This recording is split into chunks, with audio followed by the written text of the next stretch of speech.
Wondering how to make sure your favorite bedtime stories podcast can keep making new episodes? The answer is elementary, my dear listener. If you're enjoying the podcast and never miss an episode, we invite you to become a Spotify supporter through the link in the show notes. Your support helps us cover the costs of creating this podcast and ensures we can continue bringing you the best Sherlock Holmes bedtime experience, completely free. So, sleep easier by clicking the Support this podcast link in the show notes and become a Spotify supporter today. Welcome to the Sherlock Holmes Bedtime Stories podcast. Each episode is a section from a classic, comforting Sherlock Holmes story with relaxing music to help you fall asleep. If you like the Sherlock Holmes Bedtime Stories podcast, please follow us on Spotify and YouTube. These are great zero-cost ways to support the podcast. Please leave a 5-star rating for the Sherlock Holmes Bedtime Stories podcast on Spotify and Apple Podcasts, and press the like button on YouTube. If you have comments or suggestions for the Sherlock Holmes Bedtime Stories podcast, please leave a review with your thoughts. There are a few ways to do this. On Spotify, leave a comment in the episode's Q&A under the question, "What did you think about this episode?" On YouTube, leave a comment on an episode video. And on Apple Podcasts, write a review for the show. We do read every review and comment and want to make sure this podcast helps you get a good night's sleep. And finally, please follow Sherlock Holmes Bedtime Stories on Instagram. We post about upcoming episodes, fun facts from the world of Sherlock Holmes, and tips to help you get a good night's sleep. Again, it's Sherlock Holmes Bedtime Stories on Instagram. Thank you for joining us this evening.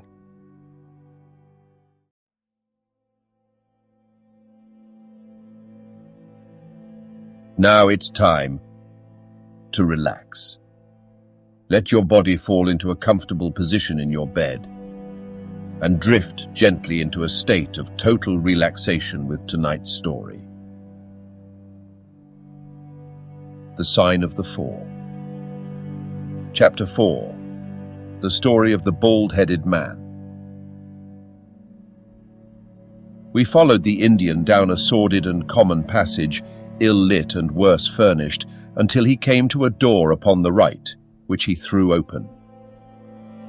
A blaze of yellow light streamed out upon us, and in the center of the glare there stood a small man with a very high head, a bristle of red hair all round the fringe of it, and a bald, shining scalp which shot out from among it like a mountain peak from fir trees. He writhed his hands together as he stood, and his features were in a perpetual jerk, now smiling, now scowling, but never for an instant in repose. Nature had given him a pendulous lip and a too visible line of yellow and irregular teeth, which he strove feebly to conceal by constantly passing his hand over the lower part of his face. In spite of his obtrusive baldness, he gave the impression of youth. In point of fact, he had just turned his 30th year. "Your servant, Miss Morstan," he kept repeating in a thin, high voice. "Your servant, gentlemen. Pray step into my little sanctum. A small place, miss, but furnished to my own liking. An oasis of art in the howling desert of South London." We were all astonished by the appearance of the apartment into which he invited us. In that sorry house it looked as out of place as a diamond of the first water in a setting of brass. The richest and glossiest of curtains and tapestries draped the walls, looped back here and there to expose some richly mounted painting or oriental vase. The carpet was of amber and black, so soft and so thick that the foot sank pleasantly into it, as into a bed of moss. 2 great tiger skins thrown athwart it increased the suggestion of Eastern luxury, as did a huge hookah which stood upon a mat in the corner. A lamp in the fashion of a silver dove was hung from an almost invisible golden wire in the center of the room. As it burned, it filled the air with a subtle and aromatic odor. "Mr. Thaddeus Sholto," said the little man, still jerking and smiling. "That is my name. You are Miss Morstan, of course. And these gentlemen—" "This is Mr. Sherlock Holmes, and this is Dr. Watson." "A doctor, eh?" cried he, much excited. "Have you your stethoscope? Might I ask you, would you have the kindness? I have grave doubts as to my mitral valve, if you would be so very good. The aortic I may rely upon, but I should value your opinion upon the mitral." I listened to his heart as requested, but was unable to find anything amiss, save indeed that he was in an ecstasy of fear, for he shivered from head to foot. "It appears to be normal," I said. "You have no cause for uneasiness." "You will excuse my anxiety, Miss Morstan," he remarked airily. "I am a great sufferer, and I have long had suspicions as to that valve. I am delighted to hear that they are unwarranted. Had your father, Miss Morstan, refrained from throwing a strain upon his heart, he might have been alive now." I could have struck the man across the face, so hot was I at this callous and offhand reference to so delicate a matter. Miss Morstan sat down, and her face grew white to the lips. "I knew in my heart that he was dead," said she. "I can give you every information," said he, "and what is more, I can do you justice. And I will too, whatever Brother Bartholomew may say. I am so glad to have your friends here, not only as an escort to you, but also as witnesses to what I'm about to do and say. The three of us can show a bold front to Brother Bartholomew, but let us have no outsiders, no police or officials. We can settle everything satisfactorily among ourselves without any interference. Nothing would annoy Brother Bartholomew more than any publicity." He sat down upon a low settee and blinked at us inquiringly with his weak, watery blue eyes. "For my part," said Holmes, "whatever you may choose to say will go no further." I nodded to show my agreement. "That is well. That is well," said he. "May I offer you a glass of Chianti, Miss Morstan, or of Tokay? I keep no other wines. Shall I open a flask? No? Well, then I trust that you have no objection to tobacco smoke, to the mild balsamic odor of the Eastern tobacco. I am a little nervous, and I find my hookah an invaluable sedative." He applied a taper to the great bowl, and the smoke bubbled merrily through the rosewater. We sat all three in a semicircle, with our heads advanced and our chins upon our hands, while the strange, jerky little fellow, with his high, shining head, puffed uneasily in the center. "When I first determined to make this communication to you," said he, "I might have given you my address, but I feared that you might disregard my request and bring unpleasant people with you. I took the liberty, therefore, of making an appointment in such a way that my man Williams might be able to see you first. I have complete confidence in his discretion, and he had orders, if he were dissatisfied, to proceed no further in the matter. You will excuse these precautions, but I am a man of somewhat retiring, and I might even say refined, tastes, and there is nothing more unaesthetic than a policeman. I have a natural shrinking from all forms of rough materialism. I seldom come in contact with the rough crowd. I live, as you see, with some little atmosphere of elegance around me. I may call myself a patron of the arts. It is my weakness. The landscape is a genuine Corot, and though a connoisseur might perhaps throw a doubt upon that Salvator Rosa, there cannot be the least question about the Bouguereau. I am partial to the modern French school. "You will excuse me, Mr. Sholto," said Miss Morstan, "but I am here at your request to learn something which you desire to tell me. It is very late, and I should desire the interview to be as short as possible." "At the best it must take some time," he answered, "for we shall certainly have to go to Norwood and see Brother Bartholomew. We shall all go and try if we can get the better of Brother Bartholomew. He is very angry with me for taking the course which has seemed right to me. I had quite high words with him last night. You cannot imagine what a terrible fellow he is when he is angry. If we are to go to Norwood, it would perhaps be as well to start at once, I ventured to remark. He laughed until his ears were quite red. That would hardly do, he cried. I don't know what he would say if I brought you in that sudden way. No, I must prepare you by showing you how we all stand to each other. In the first place, I must tell you that there are several points in the story of which I am myself ignorant. I can only lay the facts before you as far as I know them myself. My father was, as you may have guessed, Major John Sholto, once of the Indian Army. He retired some 11 years ago and came to live at Pondicherry Lodge in Upper Norwood. He had prospered in India and brought back with him a considerable sum of money, a large collection of valuable curiosities, and a staff of native servants.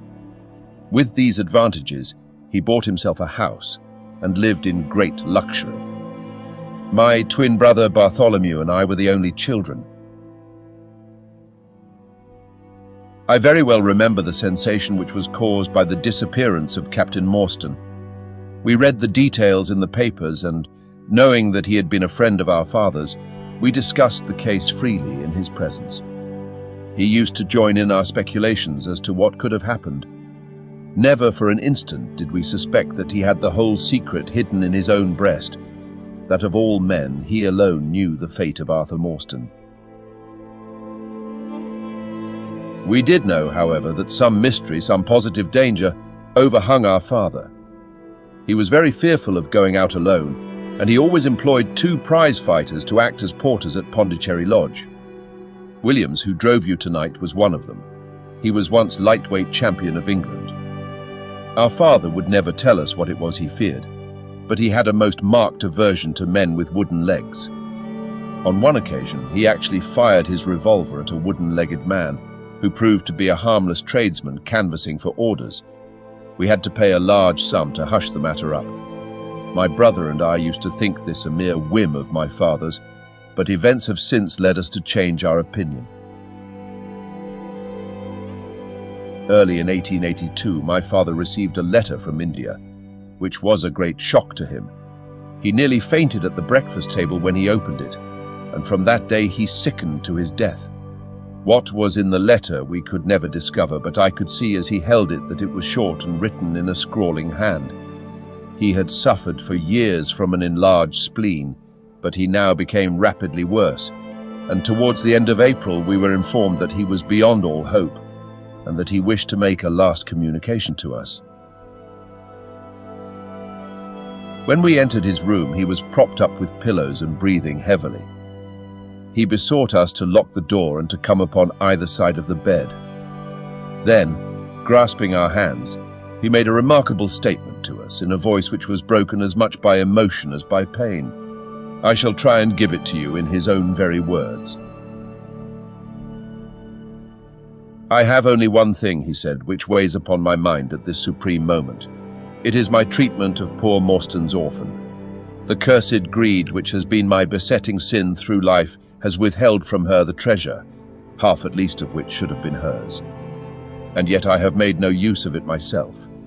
So blind and foolish a thing is avarice. The mere feeling of possession has been so dear to me that I could not bear to share it with another. See that chaplet dipped with pearls beside the quinine bottle. Even that I could not bear to part with, although I had got it out with the design of sending it to her. You, my sons, will give her a fair share of the Agra treasure, but send her nothing, not even the chaplet, until I am gone. After all, men have been as bad as this, and have recovered. I will tell you how Morstan died, he continued. He had suffered for years from a weak heart, but he concealed it from everyone. I alone knew it. When in India, he and I, through a remarkable chain of circumstances, came into possession of a considerable treasure. I brought it over to England, and on the night of Morstan's arrival, he came straight over here to claim his share. He walked over from the station and was admitted by my faithful old Lal Chowdar. who is now dead. Morstan and I had a difference of opinion as to the division of the treasure, and we came to heated words. Morstan had sprung out of his chair in a paroxysm of anger. When he suddenly pressed his hand to his side, his face turned a dusky hue and he fell backwards, cutting his head against the corner of the treasure chest. When I stooped over him, I found, to my horror, that he was dead. For a long time I sat half distracted, wondering what I should do. My first impulse was, of course, to call for assistance, but I could not but recognize that there was every chance that I would be accused of his murder. His death at the moment of a quarrel and the gash in his head would be black against me. Again, an official inquiry could not be made without bringing out some facts about the treasure, which I was particularly anxious to keep secret. He had told me that no soul upon earth knew where he had gone. There seemed to be no necessity why any soul ever should know. I was still pondering over the matter when, looking up, I saw my servant, Lal Chowdhury, in the doorway. He stole in and bolted the door behind him. "Do not fear, Sahib," he said. "No one need know that you have killed him. Let us hide him away, and who is the wiser?" "I did not kill him," said I. Lal Chowdhury shook his head and smiled. "I heard it all, Sahib," said he. "I heard you quarrel, and I heard the blow. But my lips are sealed, all are asleep in the house, let us put him away together." That was enough to decide me. If my own servant could not believe my innocence, how could I hope to make it good before 12 foolish tradesmen in a jury box? Lal Chowdhury and I disposed of the body that night, and within a few days the London papers were full of the mysterious disappearance of Captain Morstan. You will see from what I say that I can hardly be blamed in the matter. My fault lies in the fact that we concealed not only the body but also the treasure, and that I have clung to Morstan's share as well as to my own. I wish you, therefore, to make restitution. Put your ears down to my mouth. The treasure is hidden in... At this instant, a horrible change came over his expression. His eyes stared wildly, his jaw dropped, and he yelled in a voice which I can never forget, "Keep him out! For Christ's sake, keep him out!" We both stared round at the window behind us upon which his gaze was fixed. A face was looking in at us out of the darkness. We could see the whitening of the nose where it was pressed against the glass. It was a bearded, hairy face with wild, cruel eyes and an expression of concentrated malevolence. My brother and I rushed towards the window, but the man was gone. When we returned to my father, his head had dropped and his pulse had ceased to beat. We searched the garden that night, but found no sign of the intruder, save that just under the window a single footmark was visible in the flower bed. But for that one trace, we might have thought that our imaginations had conjured up that wild, fierce face. We soon, however, had another and a more striking proof that there were secret agencies at work all round us. The window of my father's room was found open in the morning. His cupboards and boxes had been rifled, and upon his chest was fixed a torn piece of paper with the words, "The sign of the four," scrawled across it. What the phrase meant, or who our secret visitor may have been, we never knew. As far as we can judge, none of my father's property had been actually stolen, though everything had been turned out. My brother and I naturally associated this peculiar incident with the fear which haunted my father during his life, but it is still a complete mystery to us. The little man stopped to relight his hookah and puffed thoughtfully for a few moments. We had all sat absorbed, listening to his extraordinary narrative. At the short account of her father's death, Miss Morstan had turned deadly white, and for a moment I feared that she was about to faint. She rallied, however, on drinking a glass of water which I quietly poured out for her from a Venetian carafe upon the side table.